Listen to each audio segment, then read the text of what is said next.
Hola, ¿qué tal, panitas? ¿Cómo están? Un abrazo, espero que la estén pasando súper bien. Un saludo a todos los panitas alrededor del mundo que están viendo mis videos, se les quiere. Un abrazo, este es otro video de...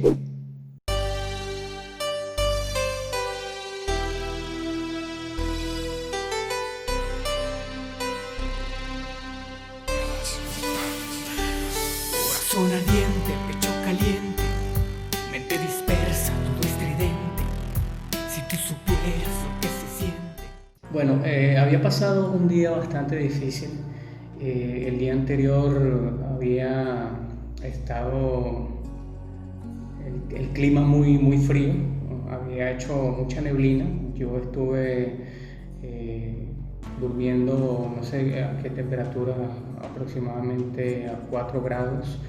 Lo cierto es que dormí muy abrigado, dormí con un pantalón impermeable y una chaqueta impermeable con un gorro que eran plásticos porque de hecho, aparte del frío que había, estaba lloviendo.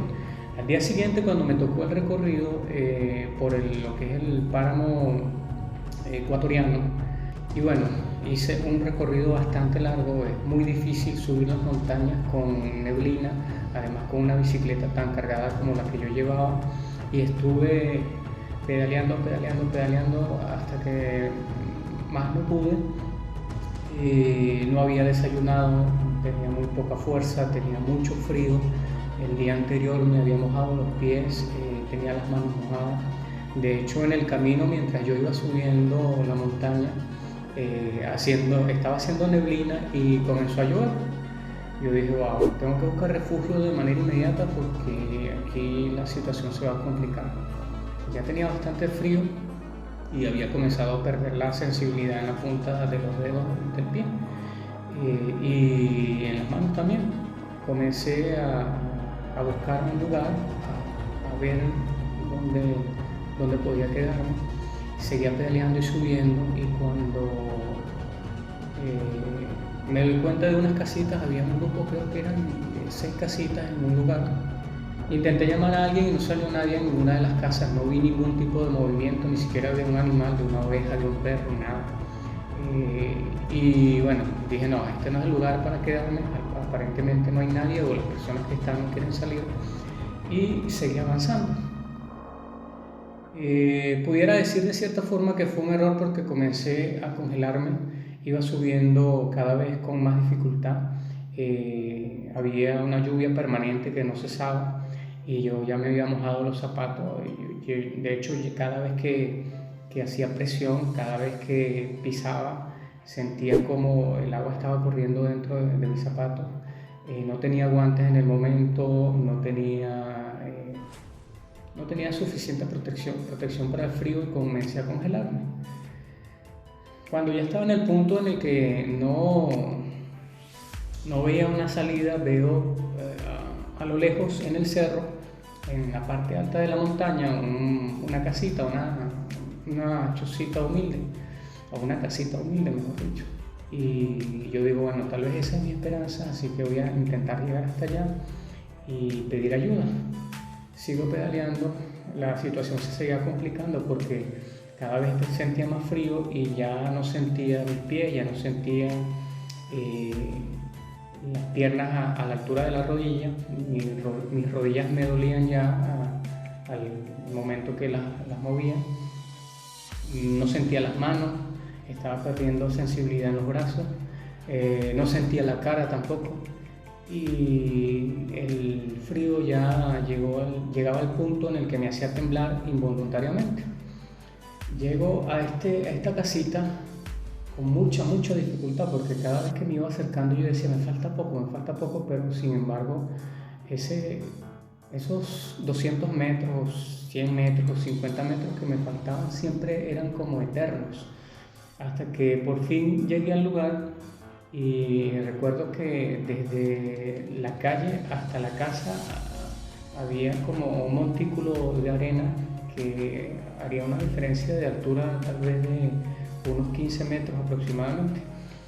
Y yo veía hacia arriba y llamaba a alguien y veía que habían 2 personas dentro de la vivienda, o en la puerta de la vivienda, en la parte de adentro, se veían desde la puerta. Y llamando a las personas sale un chico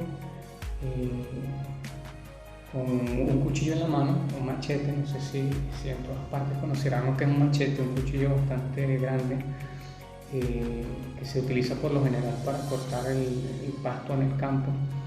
Yo veo a este chico con este cuchillo enorme y me asombré, y él me pregunta qué quería y le di las buenas tardes y le pedí que si por favor me podían ayudar con algo de té caliente porque me estaba congelando, porque ya estaba literalmente congelándome. Él se regresó, subió, habló con la otra persona que estaba dentro de la vivienda y viene de vuelta hasta donde estaba yo y me dice sube.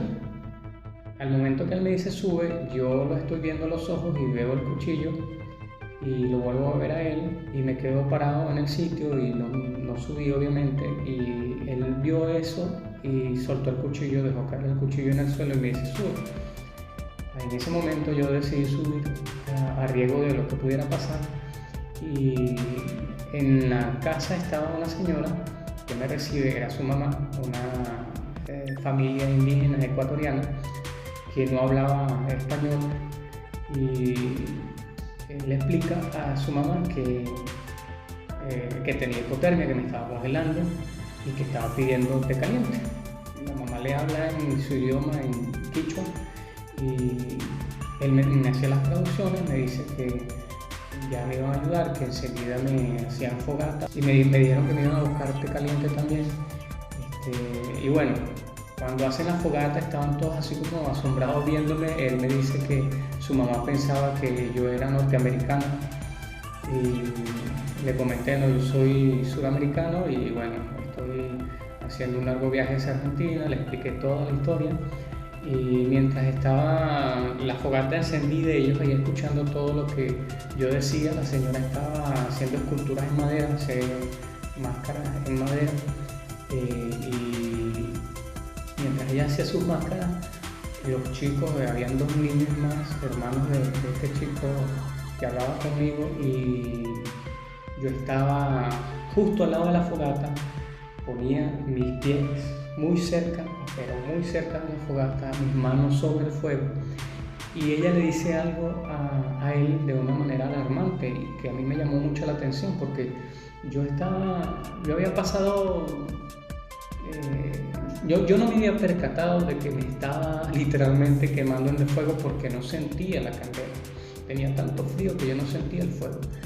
Y cuando veo que ella le dice esto al chico, él me traduce y me dice: mi mamá te está pidiendo que quites las manos del fuego porque te estás quemando, y también los pies. No, yo quité las manos del fuego porque reacciono y veo que en efecto yo tenía las manos sobre el fuego, yo no sentía, pero yo tenía las manos sobre el fuego, y las retiré porque inmediatamente pensé, en este momento no lo siento porque estoy congelado, pero cuando comience a correr la sangre nuevamente y comience a descongelarme, voy a tener las manos quemadas. Cuando retiro de inmediato, ella le dice otra cosa al chico y él me dice, mi mamá dice que también quites los pies. Yo todavía tenía los zapatos puestos y los pies estaban humeando porque los zapatos se les estaba evaporando el frío, obviamente porque estaban sobre el fuego, pero yo no sentía calor ninguno en los pies, y sin embargo pensé, si se está quemando el zapato, que todavía no había fuego sobre el zapato, solamente uno, y no creo que sea tan grave. Sin embargo, igualmente retiré los pies del fuego. Y ellos siguen hablando, ella me preguntaba algunas cosas a través de él, y yo le pregunté a él si yo podía hablar directamente con ella, y él en ese momento me comentó que su mamá no habla español. Y bueno, estuvimos un rato hablando, yo estaba admirado de ver cómo ella trabajaba con la madera, lo hacía de una manera con mucha experiencia, podría decirlo.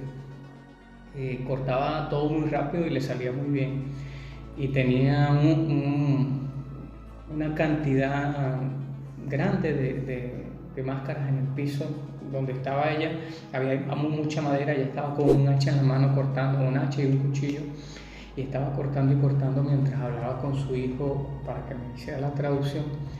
Y en uno de estos momentos ella habla con una de sus hijas, una niña, no sé si tendría 10 añitos, y ella se va adentro a hacer algo.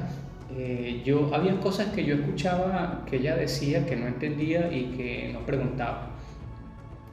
Se fue la niña hacia adentro y yo me quedé hablando con él, ya directamente con el chico, de qué hacía, si estaba estudiando y todo esto, y él preguntándome cosas a mí referente a lo del viaje.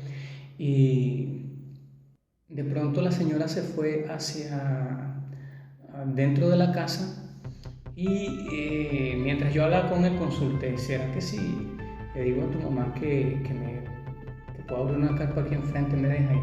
Y él me dice, no sé, tienes que preguntarle a ella cuando regrese. Cuando la señora regresó y ella regresa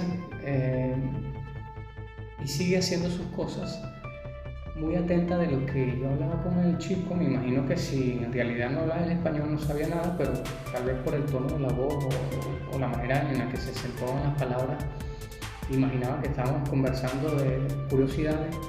En un momento sale la niña y la niña salió con un tazón de arroz con verduras y se lo entrega al chico y el chico me lo entrega a mí y me dice, mi mamá dice que tienes que alimentarte porque estás muy débil.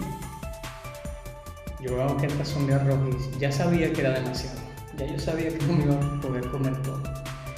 Y traen un vaso grande de té caliente, que ese sí, wow, fue como que un gran alivio porque de verdad me estaba congelando. Y bueno, hice todo el intento de poder comer todo lo que podía y llegó un momento en que ya no podía más y le digo al chico, yo no puedo comer más, ya no me cabe tanta comida. Y él ni siquiera tuvo que traducirle a la señora porque la señora,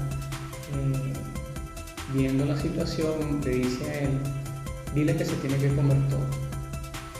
Y él voltea y me dice, mi mamá te está diciendo que te tienes que comer todo. Y obviamente por no ofenderla ni a ella, ni a su cultura, ni a su familia, por todo el agradecimiento que tenía por la ayuda que me habían prestado, dije, bueno, me voy a tener que comer todo esto, así no pueda porque no quiero ofenderla.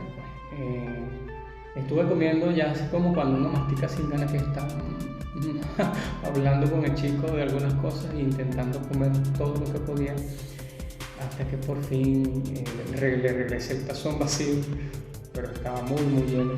Y en ese momento le pregunto yo a la señora, señora, quería preguntarle algo. Yo le digo al chico, no, tú me traduces, yo le voy a preguntar a ella directamente y tú le traduces lo que yo estoy diciendo. Y le digo yo a la señora, viéndola a los ojos, señora, ¿será que yo puedo abrir la carpa acá enfrente? Porque ya está oscureciendo, yo necesito llegar a Argentina, pero es muy tarde y se me va a complicar más la ruta. El chico iba traduciendo simultáneamente y la señora dice que no. Y él me traduce a mí que no. Y yo digo, me va a tocar quedarme, tal vez quién sabe en qué sitio, pasando mucho más frío del que venía sufriendo, porque ya no tenía abrigo, ya no tenía ropa seca y ya había oscurecido, estaba oscureciendo, eran aproximadamente, no sé, las 7:30 de la noche y ya estaba oscureciendo en ese momento, había mucha neblina. Y cuando yo estoy así como que un poco decepcionado, calculando qué iba a hacer con esto de acampar, el chico me dice, mi mamá dice que no puedes abrir carpa afuera porque te vas a congelar y que te va a acomodar una habitación adentro, te está preparando una habitación adentro. Y bueno, fue un alivio porque yo, a pesar de que estaba afuera así como, estábamos en lo que era como una especie de porche de antesala a lo que era la vivienda, porque estaba este espacio con una puerta sin, un marco sin puerta, un marco de ventana sin puerta y un marco de la puerta sin puerta. Y ahí llegaba mucho el frío. Y cuando la señora entró, se retiró, me quedé yo ahí con uno de los chicos y ellos hicieron todo lo posible por preparar una de las habitaciones que me imagino que era de alguno de los niños y me hicieron entrar, me dejaron en la habitación y se quedaron ellos viendo televisión y el chico me llamaba como que ven, acompáñanos, vamos a ver televisión, que mi mamá ya se durmió. Y obviamente por respeto a la señora no fui con ellos y se lo dije a él, me gustaría sí compartir un rato contigo, pero por respeto a tu mamá no quiero abusar de la confianza, así que me quedo acá en la habitación y mañana hablamos y compartimos un poco. Entonces me quedé ahí, busqué lo que podía para abrigarme, la ropa que tenía al alcance que podía utilizar. Me acuerdo que abrí el bolso y estuve así como buscando, esto no me sirve, esto está húmedo, esto no me sirve, hasta que por fin encontré algunas cositas que me puse encima. La señora me había dado también unas mantas para abrigarme. Y bueno, la noche pasó súper rápido porque apenas cerré los ojos y volví a abrir y ya era de día y bueno, tenía yo que cargar todas mis cosas para irme. Me acuerdo que ella preparó a los niños para ir a la escuela, eran 2 chicos, un niño y una niña, y ellos tenían que pararse frente a la vía, cerca de la vía, y esperar que pasara alguien de los vecinos en un vehículo que los llevara a la escuela. Yo le pregunto al chico, ¿y esto sucede todos los días? Y me dice, sí, todos los días tienen que esperar a alguien que los lleve porque no hay transporte, por esta zona no hay transporte. Y veía lo complicado que era para algunas personas el simple hecho de ir a la escuela. Pasó un vehículo, se llevó a los niños, me quedé yo ahí con el chico y la señora, el joven y la señora. Recuerdo que salimos afuera y hicimos un video, que se lo voy a dejar aquí en el cintillo para que lo vean, donde él dice algunas cosas en su idioma y bueno, compartimos un momento allí y seguí yo mi viaje. Y así fue como casi me congelo en los páramos de Ecuador. Espero que les haya gustado el video, dejen sus comentarios, denle me gusta, compartan, comenten. Y bueno, muchas gracias por seguirme, muchas gracias por estar suscrito al canal. Voy a seguir montando videos alternados de distintos países, de los países por los que hice el recorrido, para que estén disfrutando de historias diferentes. Y bueno, como siempre les digo, un abrazo, se les quiere y nos vemos donde. Nos vemos en el próximo video. Chao.